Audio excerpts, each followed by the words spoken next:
Pour votre prochain séjour en famille ou entre amis, le domaine du Berceau de Moïse vous accueille. Situé dans un lieu calme et une végétation luxuriante, le Berceau de Moïse vous propose des appartements tout confort, du T2 au T4, climatisés avec une magnifique terrasse.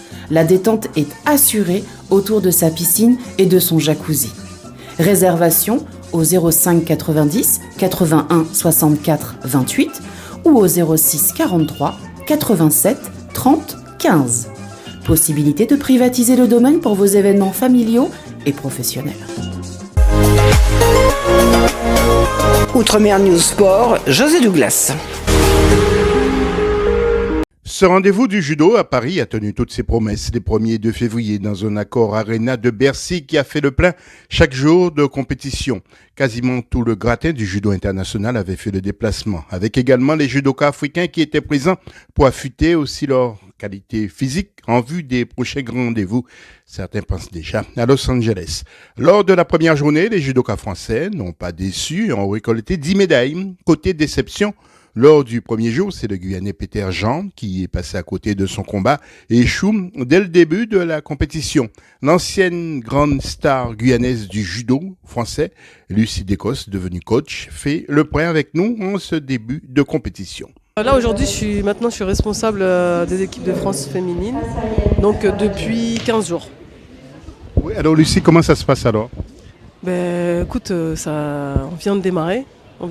Là, il y a juste 15 jours, donc on a beaucoup préparé ce tournoi, le Grand Chelem de Paris. Et puis après, il y a plein de choses à mettre en place sur la planification, sur les différents projets d'accompagnement sur les filles, donc pas mal de travail. Des ultramarins, non, il n'y en a pas trop. Ultramarines si, chez les garçons, oui, il y en a. Mais des filles, moi je suis chez les filles. Aujourd'hui il n'y en a pas trop. Après demain on a Léa Fontaine. Le Guadeloupéen Maxime Gobert, chez les moins de 73 kilos, est monté sur la 3e marche du podium après avoir échoué contre l'Ouzbek Chakram Ayadov. Mais qui est vraiment Maxime Gobert? Maxime Gobert, c'est un Guadeloupéen, un judoka guadeloupéen en moins de 73 kilos, né aux Abîmes et ayant commencé le judo aux Abîmes. Et je suis parti en France à l'âge de 15 ans pour poursuivre mes rêves. Ce slam a représenté quoi pour toi, ce slam 2025? Ça représentait beaucoup, c'est une compétition que j'affectionne. Ça me fait plaisir aujourd'hui d'avoir été chercher la médaille de bronze hier. 3e, c'est quand même extraordinaire. Oui, c'est vrai qu'on vient toujours pour chercher la médaille d'or, mais c'est vrai qu'avec la journée que j'ai faite, je peux me contenter du bronze aujourd'hui, mais pour les prochaines fois, l'or, c'est le mieux. La 2e journée a été marquée aussi par des échecs et d'autres belles prestations ultramarines. Si le Martiniquais Angèle Gustan, chez les plus de 100 kilos, n'a pas fait le poids face au Georgien Chaba Inagnès Vili, écoutez ce qu'il nous a confié. Bonjour, je m'appelle Gustin Angèle, j'ai 21 ans. J'évolue dans la catégorie des plus de 100 kg et je m'entraîne au club de Montpellier Judo Olympique. Alors, qu'est-ce que ça représente pour toi, ce slam de bord? C'est un grand honneur parce que c'est mon premier grand slam. Donc en fait, c'était aller chercher de l'expérience et voir comment ça se passe au plus haut niveau. Bon, malheureusement, j'ai pris Géorgien au premier tour et j'ai perdu en 30 secondes. Bon, c'est dommage parce que je m'attendais à plus, surtout que les 2 d'après, c'était des gens avec qui j'ai déjà combattu qui étaient assez abordables. Donc un peu déçu, mais après, comme c'est le haut niveau, c'est comme ça et on prend de l'expérience et la prochaine fois on fera mieux. En revanche, 2 originaires de l'Outre-mer ont bien performé. D'abord, l'Antillaise Fanny Estelle Posvit qui se fait battre en demi-finale, mais se rachète en prenant la 3e place de sa catégorie chez les moins de 78 kilos. Et la réunionnaise Léa Fontaine a frappé un gros coup en finale des plus de 78 kilos en battant la sud-coréenne Young-ji Lee, un sacre pour celle qui se qualifiait pour la 2e année consécutive au Grand Slam de Paris. Enfin, pour terminer, je vous invite à écouter le président de la Fédération française de judo, Stéphane Nomis, qui parle aussi de son regard sur le judo ultramarin. Je remarque que les jeunes, ils veulent prendre le pouvoir. On voit plein de nouveautés, nouveaux jeunes qui arrivent, qui ont faim, qui ont envie de réussir et qui et qui franchement ils se donnent les moyens de monter sur le podium, donc c'est de très bon augure. Ils ont vu pendant les Jeux Olympiques que tout est possible en judo, et donc là ils montrent que tout est possible. Donc on a fait 10 médailles, c'est exceptionnel pour un premier jour, donc voilà, et le judo français rebondit après les Jeux Olympiques une nouvelle fois, donc tout est bien. L'absence de Teddy Riner, est-ce que ça a posé quelques difficultés? Non, pas du tout, parce que Teddy, il s'est blessé à la Champions League, ça peut arriver. On fait un sport de combat, enfin, on fait du sport. Donc voilà, maintenant il doit gérer sa blessure.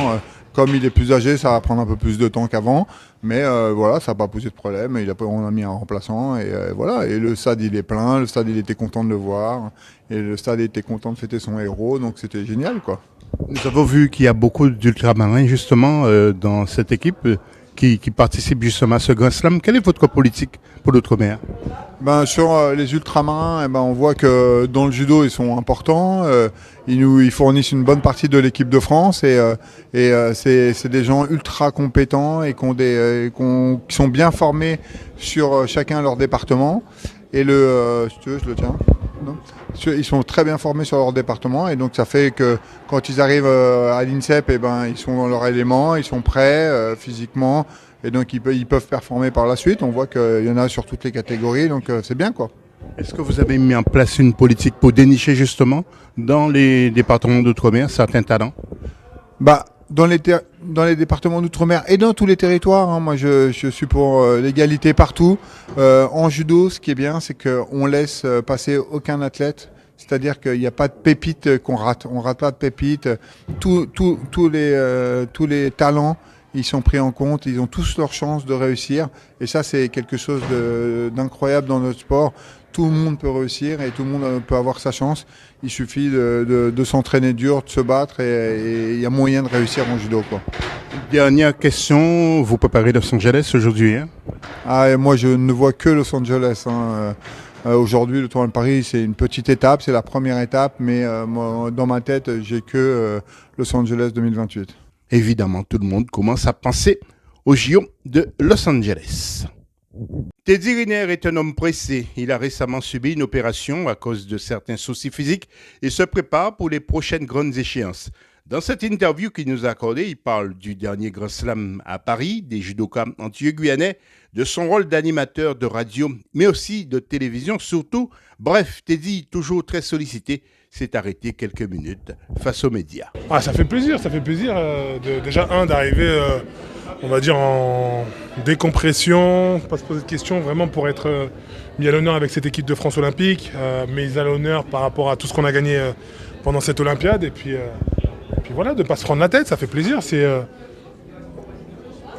l'autre côté du décor, j'ai envie de dire. Alors l'ouverture, les points de suture, qu'est-ce que tu... Non, écoute, ça faisait trop longtemps que je laissais traîner. Aujourd'hui que j'ai réussi à gagner mon 3e titre olympique et la 5e médaille d'or olympique, je me suis dit, voilà, si tu veux partir sur Los Angeles, il faut faire les choses bien. Donc il fallait que je passe sur le billard, qu'il resculpte un petit peu mon articulation, qu'il nettoie toutes les malfaçons. Aujourd'hui, c'est chose faite, donc du coup, j'ai attaqué la rééducation. Et puis, step by step, on va revenir tout doucement. Ça nécessite combien de temps? On n'est pas en question de temps. Après une Olympiade comme celle-ci, pour préparer Los Angeles, il n'y a pas de temps. On prendra le temps qu'il faut pour revenir au meilleur de sa forme. Voilà. Est-ce qu'il n'y a pas un peu de frustration quand on voit ce public bouillonnant, c'est plus de 10 000 personnes, de ne pas être sur le tapis aujourd'hui? Non, moi ça fait plus de 20 ans que je suis sur le tapis, donc voilà, il faut laisser le temps au temps. Dans l'année, quand on reviendra au meilleur de sa forme, je reconnaîtrai des publics comme ça, et surtout on préparera de belles échéances. Là pour l'instant on a le temps. Est-ce que, quel est votre regard sur la nouvelle génération? Est-ce que la relève est prête? Je ne peux pas parler de relève, je vais dire plus que le judo français a toujours été présent. Il y a eu parfois des hauts et des bas, mais aujourd'hui, regardez, pratiquement tous les médailles olympiques n'étaient pas sur le tapis, et pourtant ça fait des belles finales, ça fait une belle moisson de médailles. Donc le judo, que ce soit féminin ou masculin, suit son cours, et on est toujours une grande nation de judo. Je pense que chaque médaille ou bien chaque personne qui est passée dans l'univers du judo français et qui a laissé sa trace a forcément contribué. Maintenant, dire que c'est moi, non, je dirais que c'est une façon d'être, c'est un état d'esprit. Aujourd'hui, il y a une jeunesse qui monte le bout de son nez, qui est prête, qui a envie de faire les mêmes choses qu'on a réalisées dans le passé. Et puis encore, les choses sont toutes, on va dire, toutes chaudes. Donc, ils ont envie aussi de croire, de vivre ce qu'on a vécu cet été. Non, quand j'irai bien, quand j'irai mieux, quand j'aurai le feu vert du staff médical pour pouvoir reprendre le judo. Voilà. Mais en tout cas, l'envie est déjà là. Mais comme je vous dis, je me précipite pas. Los Angeles, c'est dans maintenant 3 ans et demi. Il faut se laisser le temps. Il faut pas courir parce qu'une Olympiade c'est long. Il va falloir monter sur des beaux tournois, aller bien se préparer, comme j'ai fait pour Paris. Par contre, les longues pauses, est-ce que là, c'est l'idée ou de faire une Non, pause non, pour l'instant, je peux pas. Non, il n'y aura pas de pause, ça c'est sûr. Et non, il n'y aura pas de pause. L'essentiel, c'est de revenir fin prêt pour commencer les compétitions, commencer cette préparation, commencer la recherche des points pour Los Angeles, bien se préparer, prendre son temps, mais bien se préparer. Non, moi, c'est plus ma façon de voir les choses. Je suis un épicurien, on me propose des choses.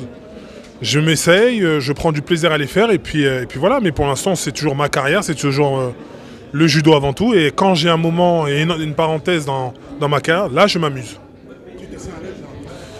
Je sais pas si j'étais à l'aise, j'ai essayé de faire les choses bien. C'est pas tant mon devoir, c'est plus moi, père de famille qui a des enfants.